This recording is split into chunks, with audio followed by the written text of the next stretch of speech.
أشهد أن لا إله إلا الله وحده لا شريك له وأشهد أن محمدا عبده ورسوله أما بعد فأعوذ بالله من الشيطان الرجيم بسم الله الرحمن الرحيم سامعین و ناظرین کرام، السلام علیکم ورحمۃ اللہ وبرکاتہ۔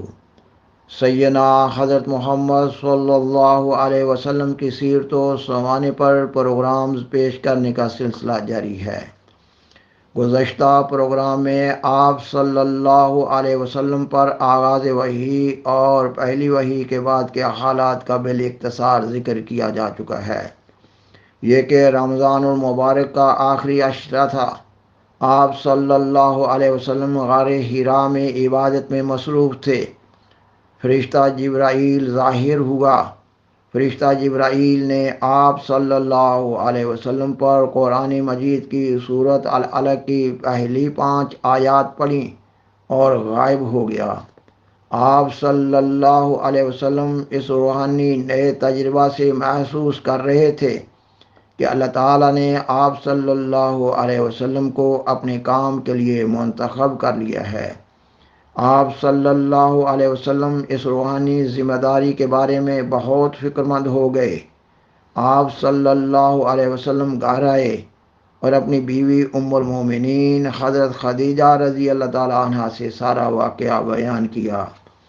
انہوں نے آپ صلی اللہ علیہ وسلم کو تسلی دی اور اپنے چچا زاد بھائی ورقہ بن نوفل کے پاس لے گئیں۔ ورقہ بن نوفل عیسائی ہو گئے تھے۔ انہوں نے آپ صلی اللہ علیہ وسلم سے پیش آنے والا واقعہ سنا اور کہا، یہ تو وہی فرشتہ ہے جو حضرت موسیٰ علیہ السلام پر اترا کرتا تھا، اور کہا کاش میں اس وقت تک زندہ رہوں جب تیری قوم تجھے وطن سے نکال دے گی۔ اس پروگرام میں آپ صلی اللہ علیہ وسلم کی ورقہ بن نوفل کی ملاقات کے بعد سے 3 سال تک کے حالات بیان کیے جا رہے ہیں۔ بیان کیا جاتا ہے کہ سورۃ العلق کی ابتدائی آیات کے نزول کے بعد آپ صلی اللہ علیہ وسلم پر وحی کا سلسلہ ایک عرصہ تک رک گیا۔ حضرت ابن عباس رضی اللہ تعالیٰ عنہ کی ایک روایت کے مطابق یہ عرصہ 40 یوم بیان ہوا ہے۔ اس زمانہ کو فترت وحی کہا جاتا ہے۔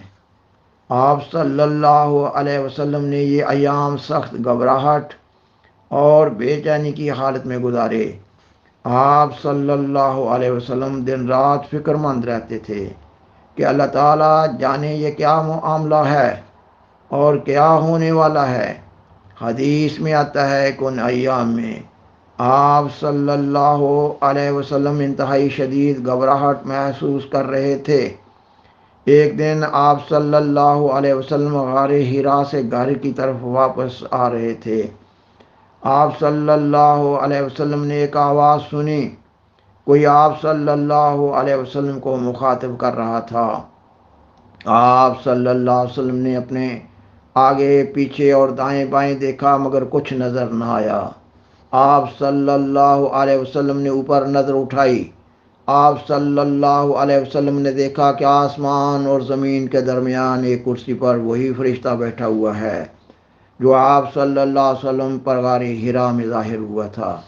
سامعین و ناظرین کرام، آپ صلی اللہ علیہ وسلم نے یہ نظارہ دیکھا تو آپ صلی اللہ علیہ وسلم کی گھبراہٹ میں اضافہ ہو گیا۔ آپ صلی اللہ علیہ وسلم انتہائی پریشانی میں جلدی جلدی گھر آئے اور ام المؤمنین حضرت خدیجہ رضی اللہ تعالیٰ عنہا سے فرمایا، دثرونی، یعنی یہ کہ مجھے کسی کپڑے سے ڈھانک دو۔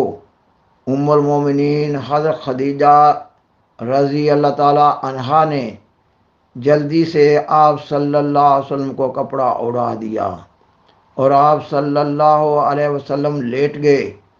آپ صلی اللہ علیہ وسلم لیٹے ہی تھے کہ ایک پرجلال آواز میں آپ صلی اللہ علیہ وسلم پر قرآن مجید کی سورت المدثر کی یہ ابتدائی آیات نازل ہوئیں۔ یا ایھا المدثر قم فانذر وربک فکبر وثیابک فطہر والرجز فہجر، یعنی یہ کہ اے کپڑا اوڑھنے والے اٹھ کھڑا ہو اور انتباہ کر اور اپنے رب ہی کی بڑائی بیان کر، اور جہاں تک تیرے کپڑوں یعنی قریبی ساتھیوں کا تعلق ہے تو انہیں بہت پاک کر۔ بیان کیا جاتا ہے کہ سورت المدثر کی ان ابتدائی آیات کے نزول کے بعد آپ صلی اللہ علیہ وسلم سے فطرت وحی کے عرصہ والی گھبراہٹ دور ہو گئی اور آپ صلی اللہ علیہ وسلم کی طبیعت میں یکسوئی پیدا ہو گئی، اور آپ صلی اللہ علیہ وسلم کو اطمینان قلب نصیب ہوا، اور آپ صلی اللہ علیہ وسلم اپنے ملنے والوں کو توحید کی تعلیم دینے لگے اور شرک کی مذمت کرنے لگے۔ ام المومنین حضرت خدیجہ رضی اللہ تعالیٰ عنہا نے سب سے پہلے آپ صلی اللہ علیہ وسلم کی نبوت کی تصدیق کی اور آپ صلی اللہ علیہ وسلم پر ایمان لے آئیں۔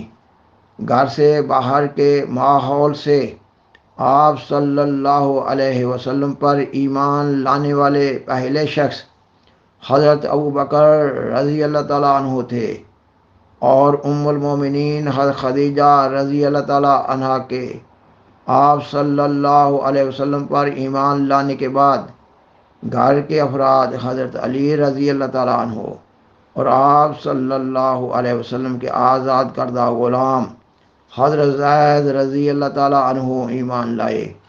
حضرت علی رضی اللہ تعالیٰ عنہ کی عمر اس وقت 10 سال تھی، اور آپ صلی اللہ علیہ وسلم پر ان ابتدائی ایمان لانے والوں کے بعد حضرت ابوبکر رضی اللہ تعالیٰ عنہ کی تبلیغ سے مکہ کے 5 چوٹی کے اشخاص آپ صلی اللہ علیہ وسلم پر ایمان لائے۔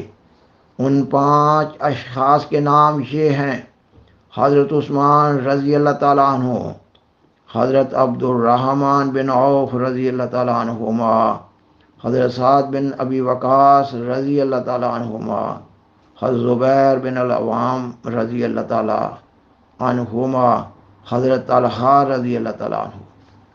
یہ وہ لوگ ہیں جو اسلام میں بہت مشہور و معروف ہیں۔ یہ وہ لوگ ہیں جن کو اسلام میں انتہائی قدر و منزلت کی نگاہ سے دیکھا جاتا ہے۔ ان جلیل القدر صحابہ رضی اللہ تعالیٰ عنہم کو اللہ تعالیٰ کی راہ میں گراں قدر قربانیاں کرنے اور عظیم الشان کارخائے نمایاں سر انجام دینے کی توفیق ملی۔ چونکہ یہ پروگرام سیدنا حضرت محمد صلی اللہ علیہ وسلم کی سیرت و سوانح پر پیش کیا جا رہا ہے، اس لیے اس میں ان بزرگ صحابہ کے فضائل بیان کرنے کی گنجائش نہ ہے۔ مختصر یہ کہ یہ 5 اصحاب 10 مبشرہ میں سے ہیں، یعنی ان 10 صحابہ میں شامل ہیں جن کو آپ صلی اللہ علیہ وسلم نے جنت کی بشارت دی تھی۔ ان 5 اصحاب کے علاوہ بھی مکہ کے بعد معزز اور سنجیدہ لوگ آپ صلی اللہ علیہ وسلم کی جماعت میں دھیرے دھیرے شامل ہوتے گئے، مگر شامل ہونے والے قلیل تعداد میں ہی تھے۔ سامعین و ناظرین کرام، آغاز سے ہی آپ صلی اللہ علیہ وسلم مسلمان ہونے والوں سے بیعت لینے لگے۔ اس کا طریق یہ تھا کہ آپ صلی اللہ علیہ وسلم مسلمان ہونے والے کے ہاتھ کو اپنے ہاتھ میں لے کر مقررہ الفاظ میں اسلام کا اقرار کرواتے تھے۔ آپ صلی اللہ علیہ وسلم یہ عہد لیتے تھے کہ بیعت کرنے والا آئندہ ہر معروف امر میں آپ صلی اللہ علیہ وسلم کی فرمانبرداری کرے گا۔ آپ صلی اللہ علیہ وسلم مسلمان ہونے والے سے توحید کا اقرار کرواتے اور شرک نہ کرنے کا عہد لیتے تھے۔ نیز یہ اقرار کرواتے تھے کہ وہ برے کاموں مثلا چوری، زنا، قتل اور جھوٹ وغیرہ سے کلی طور پر پرہیز کرتا رہے گا۔ آپ صلی اللہ علیہ وسلم عورتوں کی بیعت لیتے وقت ان کا ہاتھ اپنے ہاتھ میں نہیں لیتے تھے، بلکہ صرف زبانی اقرار لے لیا جاتا تھا۔ اور جب اللہ تعالیٰ کی طرف سے قرآن مجید میں دفاعی جنگ کی تعلیم نازل کی گئی، تب آپ صلی اللہ علیہ وسلم نے بیعت میں جہاد فی سبیل اللہ کرنے کے الفاظ کا اضافہ کر لیا، اور عورتوں سے بیعت لینے کا پرانا طریقہ ہی قائم رہا۔ آپ صلی اللہ علیہ وسلم نے پہلی وحی کے نزول کے بعد سے 3 سال تک اسلام کی تبلیغ کو خفیہ ہی رکھا۔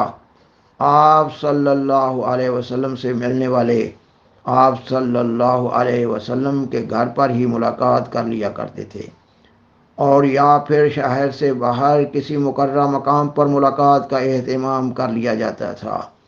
آپ صلی اللہ علیہ وسلم لوگوں کو پیغام حق پہنچانے کے سلسلہ میں بہت احتیاط کیا کرتے تھے۔ یہ اخفاء اس حد تک تھا کہ بعض مسلمانوں کو بعض دوسرے مسلمانوں کا علم نہ ہوتا تھا۔ ان ایام میں اگر قریش مکہ تک اسلام کے بارے میں کوئی بات پہنچتی تو اس کو سنجیدہ نہ لیتے تھے، اور ان کی مخالفت محض معمولی ہنسی مذاق تک ہی محدود رہتی تھی۔ حدیث سے معلوم ہوتا ہے کہ ابتدائے اسلام میں ہی جبرائیل فرشتہ نے آپ صلی اللہ علیہ وسلم کو وضو کرنے اور نماز پڑھنے کا طریق سکھا دیا تھا، مگر 5 وقت کی نماز بہت بعد میں شروع ہوئی۔